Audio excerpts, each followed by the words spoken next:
Ora, bem-vindos a mais uma edição do seu duelo de ideias. E desta forma vou começar o programa hoje de uma forma diferente, até porque eu sei, ou nós sabemos, que estamos a ser vistos na Califórnia, na rádio, televisão Artesia. Um abraço forte para os nossos irmãos, um abraço forte para os nossos imigrantes açorianos que lá labutam, que lá lutam pela vida e que naturalmente gostam de ver pessoas de cá, imagens de cá, reportagens de cá, e nós estamos cá para isso. Nós somos a SMTV. Ora bem, bem-vindos agora. O nosso convidado de hoje é uma pessoa sempre mediática. Ele foi reitor da Universidade dos Açores, atualmente já vai para o terceiro mandato, o presidente dos Bombeiros Voluntários de Ponta Delgada. Professor Vasco Garcia, obrigado por ter vindo, numa primeira abordagem, um homem que fala de tudo. Acha que os Açores estão no caminho certo para o seu crescimento? Em primeiro lugar, uma saudação muito especial para as nossas e os nossos que estão nesse portentoso estado da Califórnia e também para os nossos e as nossas que estão nesse extraordinário país que são os Estados Unidos da América. É um prazer estar convosco e partilhar estes momentos com a nossa diáspora. O caminho dos Açores é um caminho que se vai fazendo e que tem, como todos os caminhos de todos os povos, tem altos e baixos, não é?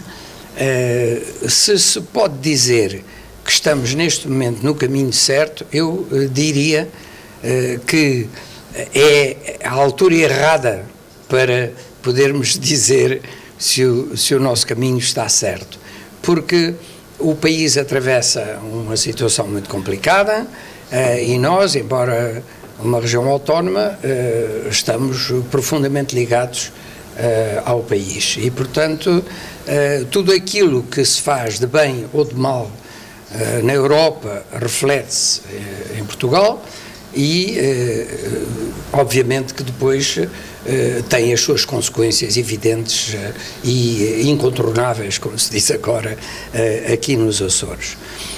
Obviamente que existem, certamente, outras vias, mas, assim como nós encetámos esta via da autonomia regional, que tem coisas muito boas, mas que eu penso que também tem coisas ainda muito defeituosas no seu percurso. Eu penso que a autonomia é um caminho, é uma estrada que se vai percorrendo e, nesse sentido, eu poderia dizer que vai depender de nós, açorianos, aquilo que vai ser o nosso futuro, porque normalmente o futuro dos povos constrói-se com sacrifício e com uma dádiva, digamos, absolutamente desinteressada dos povos ao seu próprio projeto. Foi assim com todos os povos que ganharam a sua liberdade, a sua independência, e foi assim com Portugal, desde o início, encostado a um gigante como a Espanha, e conseguimos afirmar-nos, enfim, e manter uma identidade própria. Os povos insulares, em particular o dos Açores, também têm a sua idiosincrasia, as suas características muito próprias. E para o futuro, o que nós temos que fazer é tirar o maior partido dessas características e mostrarmos ao mundo como aquilo que somos. Aquilo que somos capazes de fazer. E aquilo que somos capazes de fazer. Muito bem, haveria mais temas para conversar, mas vou já passar a bola para o responsável deste programa, Carlos Melbente. Muito obrigado ao reitor Vasco Garcia e ao amigo Vasco Garcia por terem aceito. Eu tenho o meu próprio, não é? Aqui Sim, certamente. O diretor dá sempre uma certa primazia. Exatamente. Por ter aceito o nosso convite. Obrigado, eu é que agradeço. Para falarmos, em primeiro lugar, sobre si. Depois falaremos das suas ideias, porque isto, como tem que ir para a Califórnia, são 30 minutos e agora estamos amarrados aos 30 minutos. Muito bem. Quem é Vasco Garcia? Onde nasceu? Olha, como é que cresceu? É um açoriano nascido como eu dizia outro dia no programa da Tia Maria do Nordeste, nos arrifes de Carcavelos. Portanto, os seus pais são de Carcavelos? Sim, exatamente, são de Lisboa. Mas vem para cá muito novo. Muito, eu vim para cá com 4 anos de idade, portanto, em 1943, em plena Segunda Guerra Mundial. O seu saudoso pai veio militar? Ou... Não, o meu pai veio para cá para assumir a gerência de uma grande empresa fundada por um senhor francês refugiado dos nazis, o senhor Maxime Voltier. A empresa chamava-se H. Voltier Companhia. Portanto, ele veio gerir a H. Voltier. Vasco Garcia vem com 4 anos e vai para que escola? Eu fui, a primeira escola que eu frequentei em Ponta Delgada foi o Colégio de São Miguel, na Rua de Colégio. Ainda me lembro perfeitamente da escadaria, que lá está ainda, não é? Do Sr. Gonçalves, do professor Barbosa, da minha saudosa professora da instituição primária, a Dona Margarida Damas.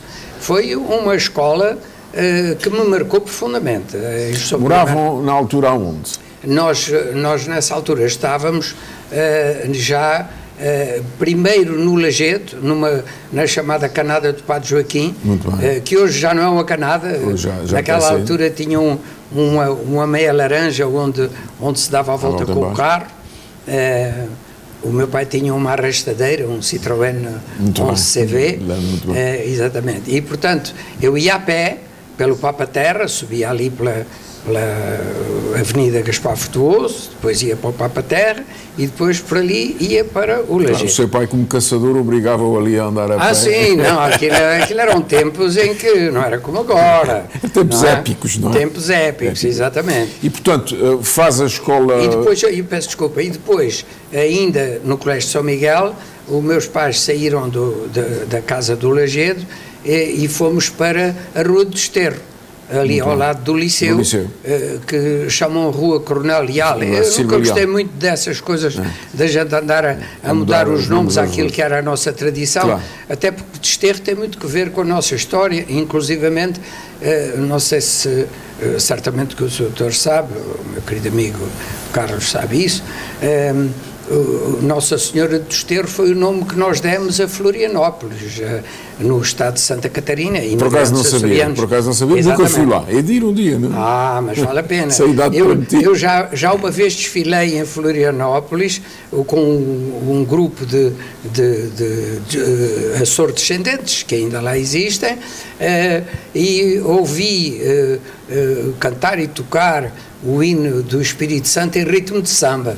Foi uma coisa que me marcou. Bom, mas voltamos à sua infância, para que a biografia fique aqui registada. Portanto, vão viver para o Desterro, acaba o colégio e depois... E o liceu era mesmo em frente da minha casa. Eu chegava a sair de casa, quando tocava o primeiro toque era quando eu saía de casa, ao segundo toque estava a chegar à porta do liceu e ao terceiro toque estava a entrar na aula. Quem foram os professores no liceu que o marcaram? Eu tive professoras e professores absolutamente extraordinárias. Começando pelas senhoras, lembro-me perfeitamente de uma professora a quem ainda hoje devo falar o francês com sotaque verdadeiramente francês, que foi a doutora Lígia Matos. Muito bem. Era uma falecida tão jovem, não é? Muito jovem, mas eu tenho dela ainda a imagem de uma senhora bonita, muito simpática e muito competente. Outra professora que tive foi a doutora Emília Benevides, minha professora de Física, exatamente, uma pessoa também extraordinária. Eu penso que ela chegou a dar-me, no segundo ano do liceu, na altura, Ciências Naturais. A mim também. E eu não me recordo bem, mas ou tive, no fim do período, um 18 ou um 19, que era uma coisa que ela raramente... Ela já parece que adivinhava que eu viria a ser biólogo, não é? Então, lá ver. Depois fiz o liceu. Mas que outros professores, não acredito que tenham sido só as mulheres que o influenciaram. Não, estou a falar destas duas senhoras. E agora dos homens? A Dona Isabel Ferran, que foi minha professora de desenho. Agora, passando para os homens, tive professores absolutamente fora de série. Recordo-me perfeitamente do Dr. Rui Galvão de Carvalho, o mestre, o mestre, exatamente, do Dr. Armando Cortes Rodrigues, professores de matemática como o Dr. Lúcio de Miranda, que para ele a matemática era um discurso lógico. Ainda hoje eu, quando raciocino, às vezes tenho um pouco essa sequência lógica das aulas do Dr. Lúcio, Dr. Marre Costa, que era, do ponto de vista pedagógico, não tinha a qualidade do Dr. Lúcio, do ponto de vista científico, era absolutamente extraordinário. Qual foi o professor, de todos os professores do liceu, que o marcou mais?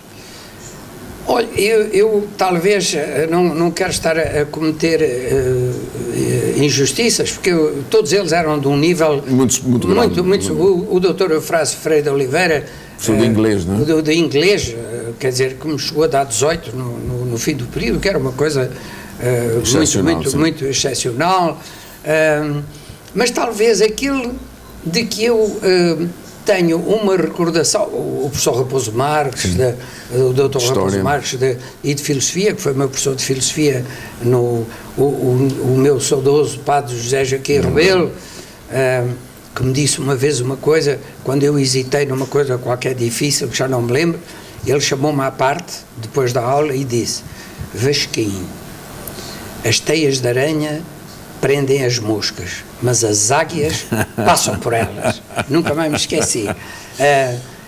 Mas talvez uma pessoa de que eu tenho uma recordação extraordinária, talvez por ser de ciências naturais, foi o Dr. António da Silveira Vicente. A gente uma vez fez-lhe... O famoso Dr. Vicente, não é? Dr. Vicente. Que não era nada levinho de mão. Não, rapazinho! E então ensinava-nos a cariocinese, a divisão celular, e ainda hoje me recordo, e obrigava-nos a decorar aquilo palavra por palavra, e ai de quem falhasse.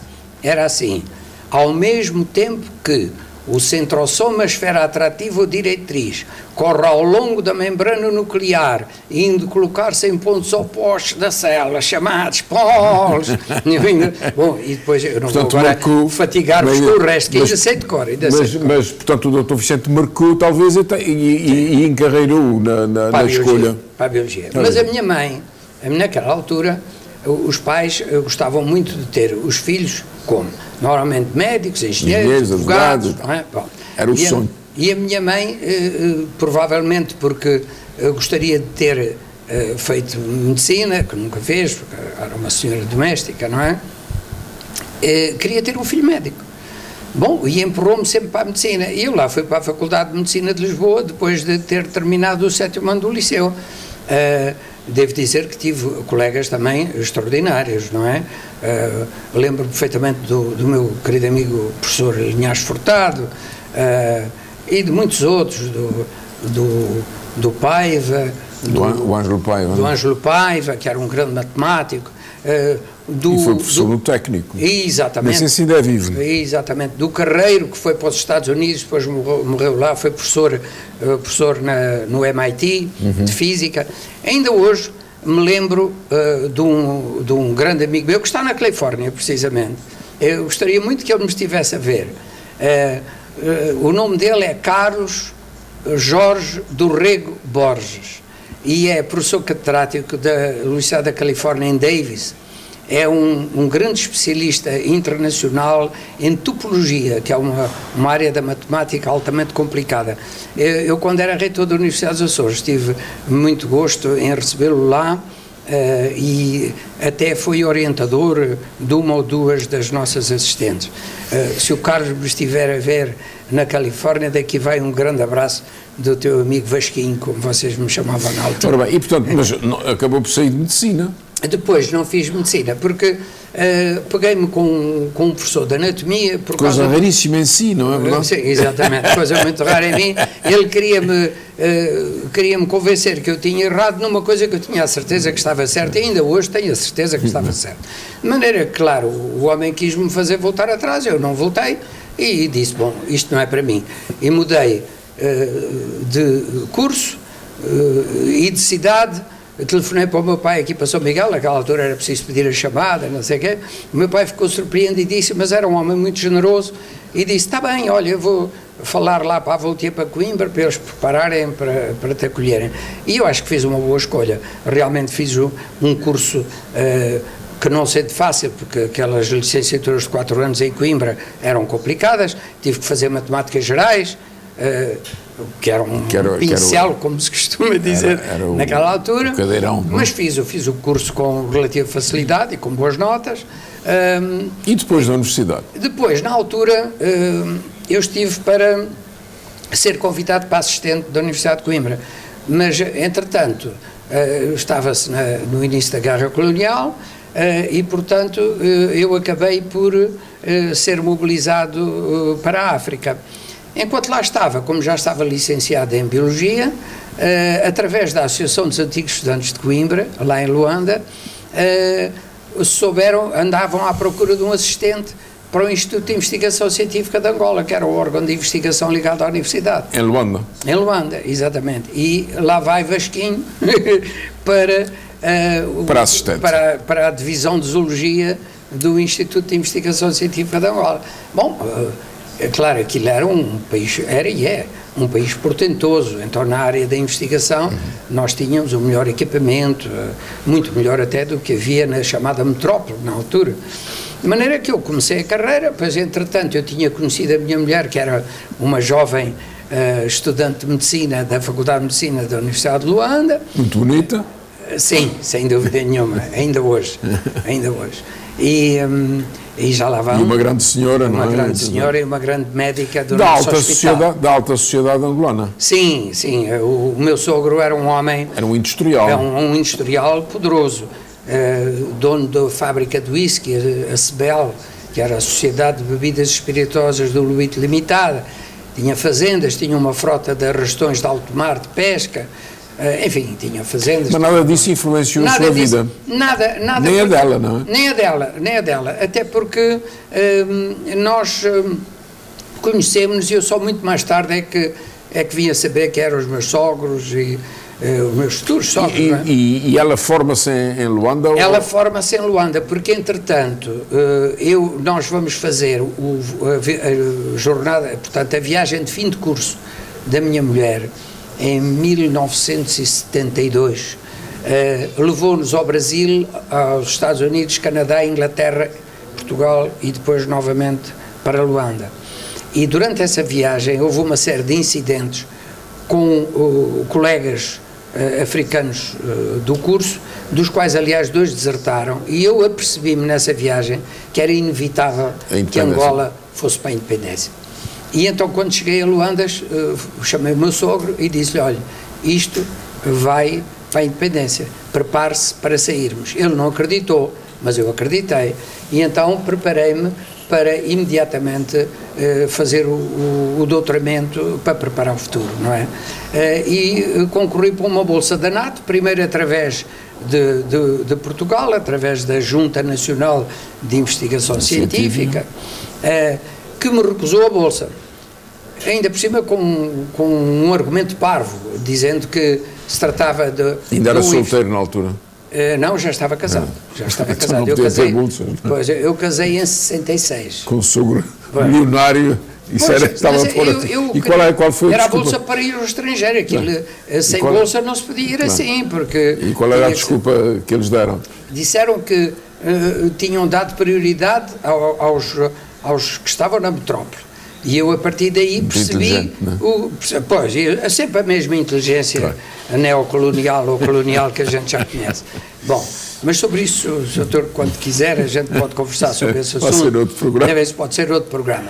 De qualquer maneira, vem, talvez desde essa altura, a minha raivazinha contra este poder opressivo do Torre do Paço, não é?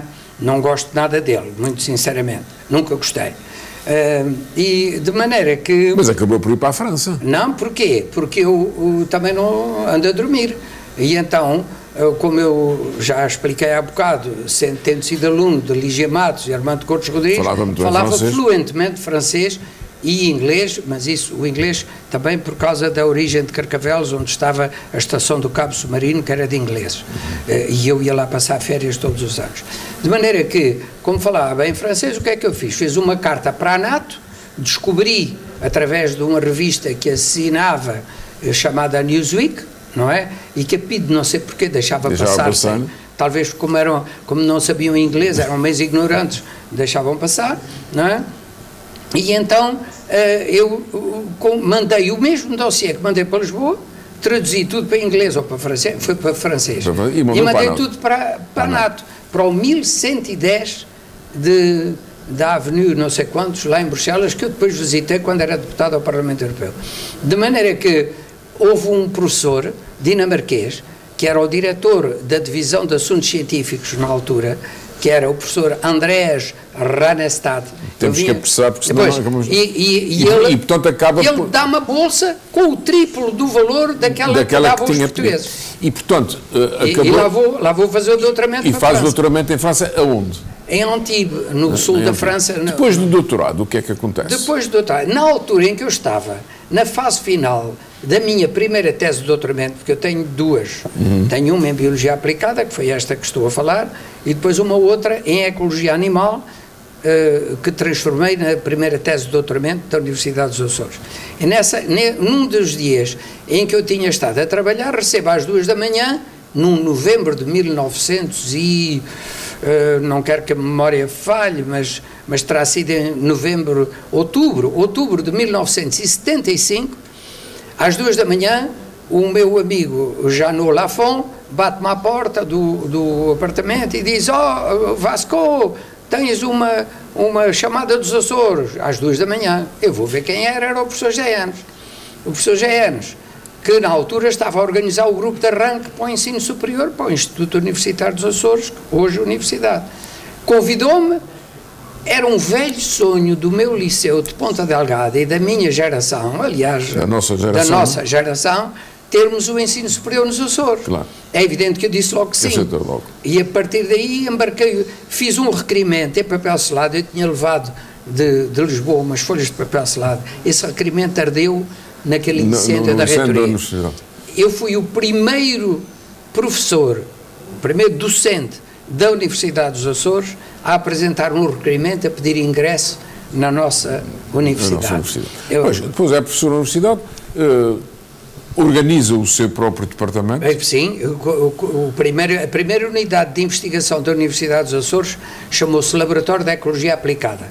E depois acabou fundado por mim acabou também. por reitor, acabou por ser eleito reitor. Exatamente, mas eu ainda tenho um percurso que atrasou um bocado essa chegada à reitoria, porque eu entretanto fui deputado regional de 1980 a 84, não é?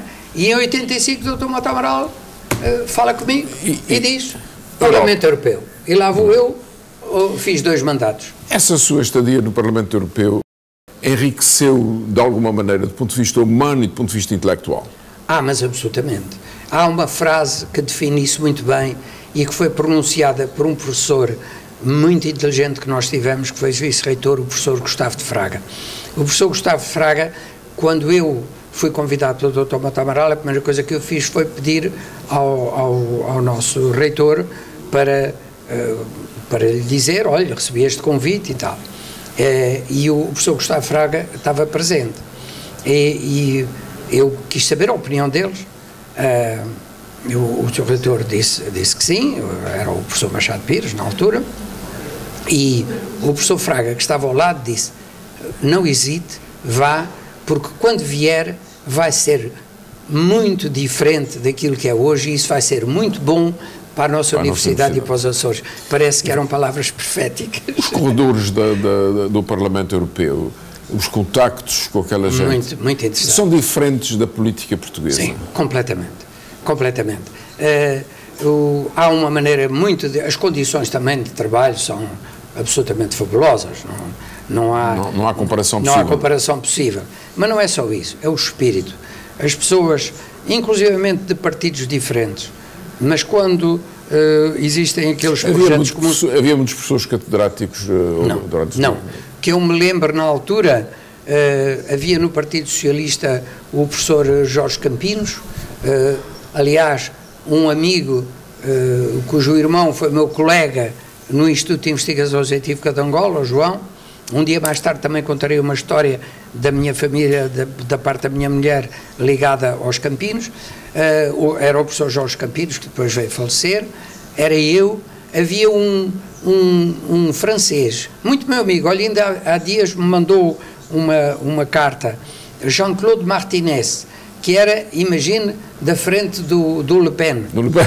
Do Le Pen. Mas que era uma excelente pessoa e catedrático, um homem de grande leitor, a gente tem que saltar, não sei quanto tempo temos ainda. Estamos quase a terminar. Estamos quase a terminar. Este seu livro, que me ofereceu na altura, e que eu li e sublinhei, isto é dos anos 90, não é? Do exatamente, 1990. Eu sublinhei aqui, nessa altura, é evidente que o que está em causa é a proposta de aplicação de medidas de liberalização, não só o transporte internacional como o doméstico, o que implicaria a eliminação dos direitos exclusivos de tráfego da TAP e da SATA. Muito bem. Portanto, surgiu nessa altura já há 20 anos, não é?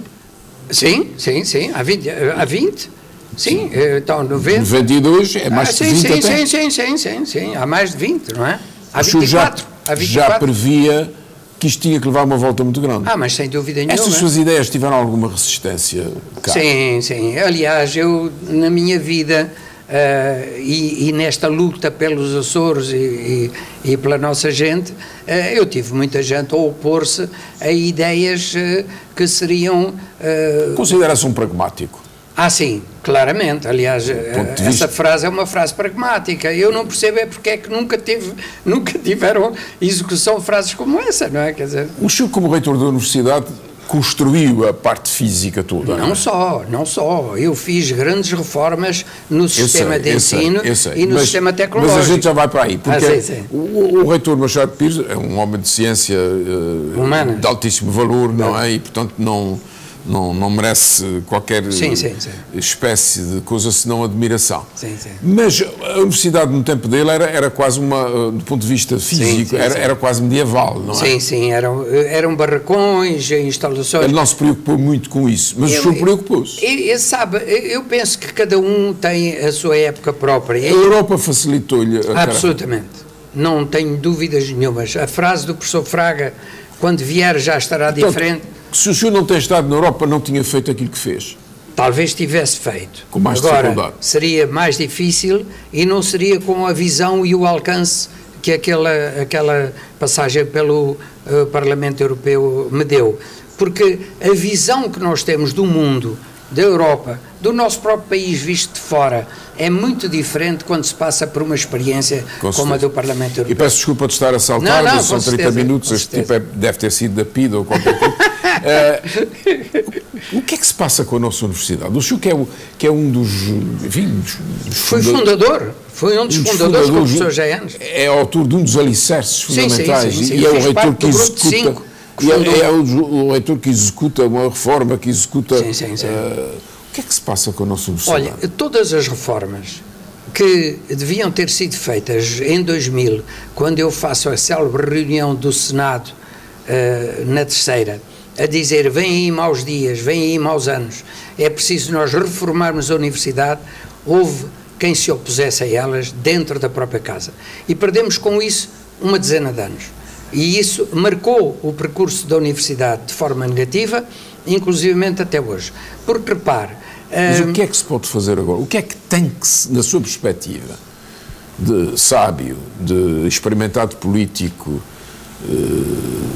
de amante da universidade, deixe-me dizer isso, sem dúvida. O que é que tem que se fazer agora? Há duas coisas que têm que ser feitas. Uma, que é o principal problema neste momento, é acorrer ou socorrer a universidade que está a ser vítima de um subfinanciamento crónico. Só um número. Desde 1998, as transferências do Estado, do Orçamento de Estado, para a Universidade dos Açores, andaram sempre entre os 12 e os 14 milhões de euros. A média anda à volta de 13,5. Ora bem, as coisas... dessas ninguém isto as transferências do Orçamento de Estado. Mas depois há outra coisa.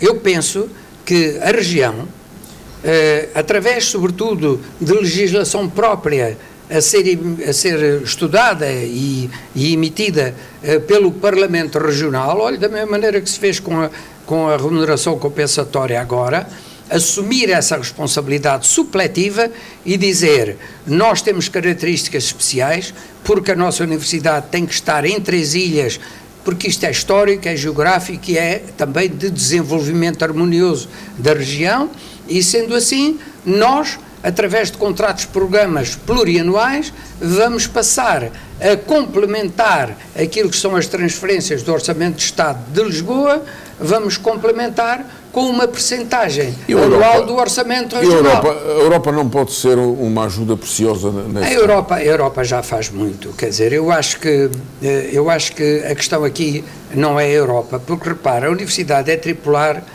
por razões que são absolutamente de exigência da própria sociedade açoriana. Eu lembro perfeitamente que a universidade ou era tripular ou não existia. Ou não era. Porque os açorianos não admitiam outra solução, ponto final. Mas uma vez que isto está adquirido, agora é preciso acorrer com a própria responsabilidade da sociedade açoriana.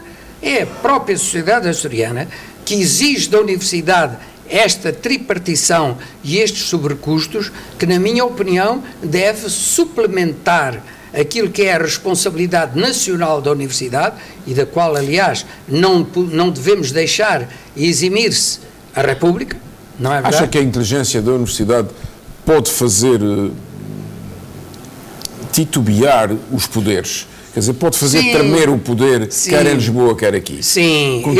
Com tantos cérebros, todos eles de altíssimo nível, não podem forçar o poder central e o poder regional a participarem numa ajuda, pelo menos até... Certamente que sim, mas para isso têm que estar unidos.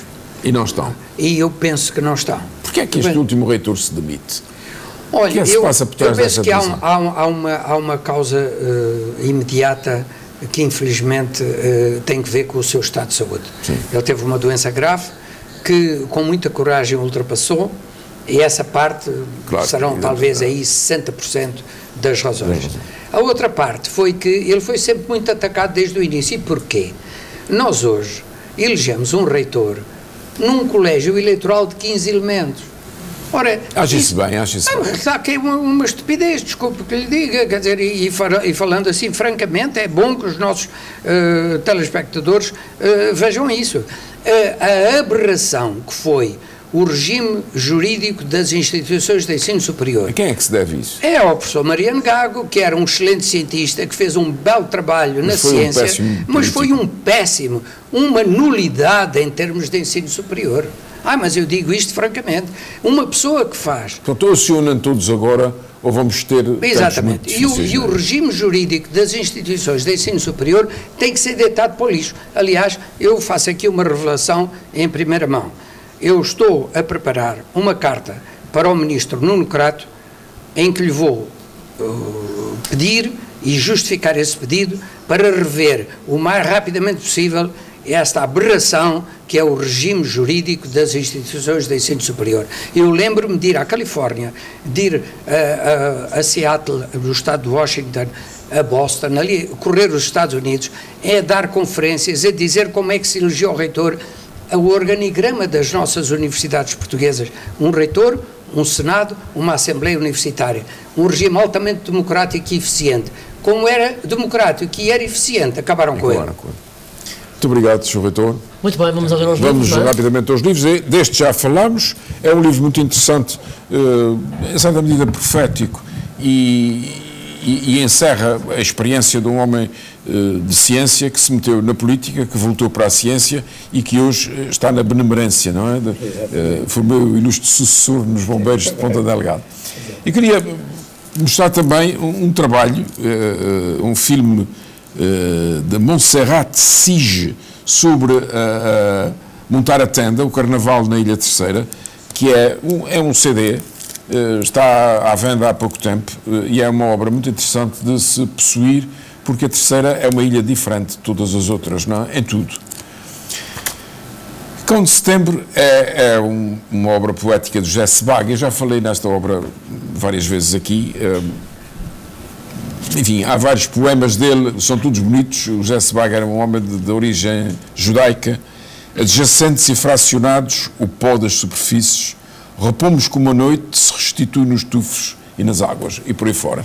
É um poeta que vale a pena ler, morreu muito novo. Outro escritor interessante é o Onésimo Tritão de Almeida, num livro que está à venda na Feira do Livro, ainda por muito pouco preço, 2 euros e qualquer coisa. Que nome é esse? Onésimo. O Onésimo é professor catedrático da Universidade de Brown. Eu penso que é o primeiro português catedrático da Universidade de Brown. Sim, sim. Aliás, eu conheço bem o Centro de Estudos Portugueses e Brasileiros, que ele é diretor. Que ele é diretor e que organizou. Exatamente. Ele escreve muito bem, é uma inteligência muito rápida, é um grande amigo nosso, e escreve muito bem, com muito humor. E é um contador de histórias como eu conheço pouco. É mérito. Ora bem, finalmente, eu sou apaixonado pela nossa história e ouvi na rádio, sábado passado, uma entrevista na DP2, Antena 2, a Miguel Gomes Martins, que é professor de Coimbra. Guerreiros medievais portugueses, que maravilha. Nós, enfim, sabemos os reis, mas os reis não fundaram Portugal. Estes gajos, desculpem a expressão, é que fundaram Portugal. Estes homens guerrearam os mouros, estes homens foram para a Palestina, regressaram a Portugal e moldaram os reis e o próprio país. É um livro muito interessante, saiu agora enfim, enriquecerá as nossas bibliotecas. Muito bem, muito obrigado aos dois. Fica aqui o ponto final. Desde já um abraço para os espectadores e as pessoas que gostam, obviamente, do Duelo de Ideias. Hoje extensivo também aos espectadores da Califórnia, aos nossos imigrantes. Um abraço, nós voltamos para a semana. Até lá.